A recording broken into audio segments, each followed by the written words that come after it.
All right, Kenny, great night for you. You got a win, an overall win for the night. What did you find between Australia and here?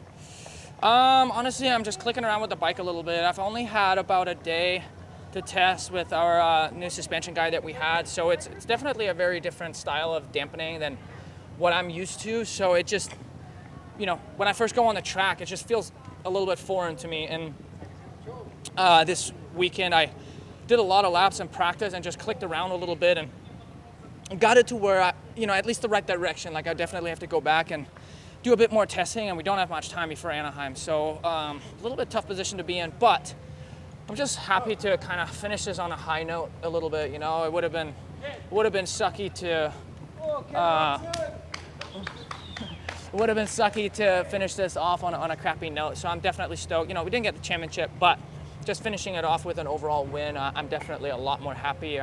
Also stoked to get home now. It's been a while since I've seen the family, and yeah, I mean, I'm leaving here happy, so, and healthy. That's the most important. Yeah, that's important. A lot of people talk about like web racing the Australian SX. You got a little banged up from that. It's good to come into Anaheim healthy. Does this give you a lot of momentum coming into Anaheim, or are you kind of still figuring stuff out? I'm definitely figuring some stuff out, but I'm gonna do my best to be as ready as I can be for Anaheim 1 and just put myself in a good position. You know, that's what I really want. It's just kind of tough, you know, after my shock blow. I don't know, there was just a lot of stuff to figure out, which is a bummer because I kind of had everything set up to where I don't have to do a lot of testing, which is really important for a rider. And now I'm kind of just like restarting a little bit, which is, you know, a bit of a bummer, but it is what it is. I'm gonna get home, you know, take a couple of days to recoup and just go back to work. You know, that's what we do. So, but I'll be ready at Anaheim, and the good thing is because of all this racing all the time, I mean, a lot of the top guys have been doing these off-season races, so it'll feel just familiar to them for everybody, or for a lot of them. But it's nice going to Anaheim and it just kind of treating it like it's another race that we go to and not having that, you know, off time. But I feel like that off time is actually getting less and less. So even for the other guys, it probably doesn't even feel like they've been off of racing for that long. So yeah, exactly.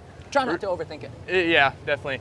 Real quick, what were your thoughts on that 35-foot start?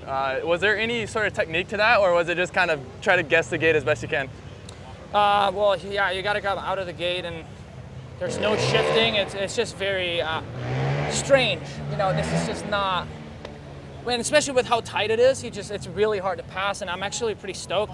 I don't know if it was the first one, but I jumped into Vince because he turned so tight and got stuck, but I was able to get back to second place, which, you know, that doesn't happen on a track like that. So it's really tough to pass. So I don't know, man. When I saw that, I'm just like, try not to overthink it. You got to get out of the gate, and it gets tight up there. But you know, I was somewhat up front, you know, yeah, for most of them. For you, you seemed a lot more comfortable at this race. Is it just a matter of like being happy with your setup coming into the first race compared to when you're not?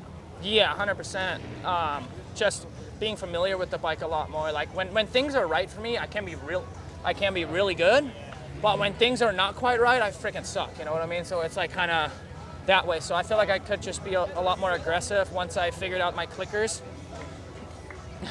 Once I figured out my clicker setting, and then it felt a little bit more like how I like the bike, then yeah, I just, you know, obviously go faster. And people don't understand or realize how important it is for a rider to have shit right. And I guess maybe some riders don't care as much, but they limit themselves as well, you know? So. Yeah, I was gonna say, you're kind of one of those riders that really, it's dependent on how comfortable you are with the bike, how comfortable you are with the track. Is there anything you personally do, because you know that's maybe a weak point of yours, to mitigate that? Or is it just kind of hope that your setup's on point?